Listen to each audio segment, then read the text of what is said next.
अस्सलाम वालेकुम, कैसे हैं आप सब। उम्मीद है खैरियत से होंगे। आज हम आपके साथ एक नया सिलसिला शेयर करेंगे, वो है मुहावरा। तो मुहावरा जो है वो महवर से निकला है। अरबी जुबान का लफ्ज़ है जिसका मतलब अपने इर्द गिर्द किसी चीज़ को घेरना। मीन कि एक ऐसी मुख्तसर बात जो ज़िंदगी की लंबी लंबी कहानियों, लंबे लंबे तजर्बात को छोटी सी बात में आपके साथ शेयर करें। और डेफिनेटली जैसे जैसे मुआशरा बदलता है उसके मीनिंग भी बदलते हैं। तो हमारे यहाँ मुहावरात का इस्तेमाल हमारी ज़ुबान में बहुत ज़्यादा अहम समझा जाता है। तो पहला मुहावरा आइए देखते हैं। आबे हयात होना। आप पानी को कहते हैं, हयात ज़िंदगी को कहते हैं। आबे हयात होना, इसके 2 से 3 मीनिंग हैं। पहला तो ये कि पहले ज़माने में लोग लंबे लंबे सफ़र किया करते थे, तो समंदर के रास्ते और पानी के रास्ते के साथ साथ चला करते थे। तो लोगों का एक अकीदा था कि जब वो खो जाते थे या रास्ता गुम हो जाता था तो हज़रत खिज़र अलैहिस्सलाम जो हैं वो उनकी रहनुमाई करते हैं। तो आबे हयात होना उनसे मंसूब है।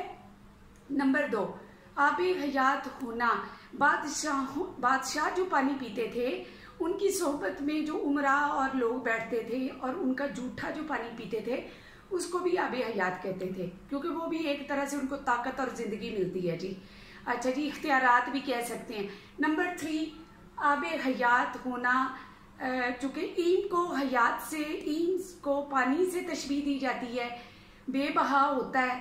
तो ईम के मुतरातिफ मानों में भी आबे हयात होना, ईम हासिल करना और ख़ुद को सैराब करना और ईम को बढ़ाना।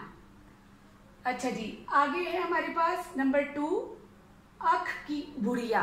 अख की बुढ़िया, और हमारे यहाँ पंजाबी में और आम लहजे में गांव में इसे अख की बुढ़िया भी कहते हैं। आम में से बहुत सारे लोग जो गांव से ताल्लुक़ रखते हैं वो जानते होंगे कि अख एक पौधा है। अब वो गर्मियों में ज़्यादा बढ़ता है और उसके ऊपर छोटे छोटे फूल और उसके अंदर एक कोंपल सी बन जाती है और ऊपर रेशे वाइट कलर के जैसे बाल होते हैं। तो वो एक बन जाती है बुढ़िया सी, उसे कहने शुरू हो जाते हैं कि वो बन जाती है, एक फूल सा बन जाता है और वो जब उतरता है तो वो हवा में ऐसे उड़ जाता है। तो उसको कहते हैं अक की बुढ़िया। तो सफ़ेद बालों वाली, और कहानियों में भी ये करैक्टर सारे पसंद करते हैं, तो इसलिए उसका नाम मशहूर हो गया अक की बुढ़िया।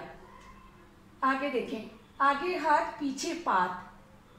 बज़ाहिर समझ में आ रहा है कि आगे हाथ है और पीछे पात है। पात जो है ये पेड़ के पत्ते को कहते हैं और ये एक हिंदू मत अकीदा है।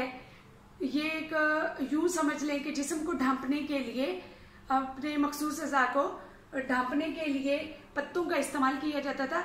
और तब ये गुर्बत की वजह से नहीं था।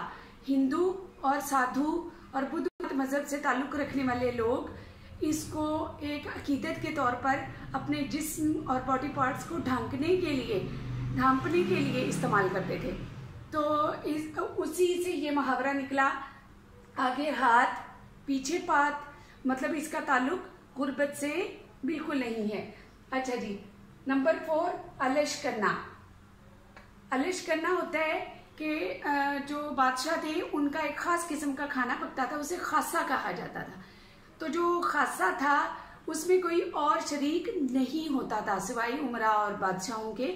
तो जब वो खाना किसी को बादशाह अपनी मर्जी से देता था उस खाने को कहा जाता था अलश करना। नंबर 5, अलाही मोहर होना, मतलब पक्की मोहर होना।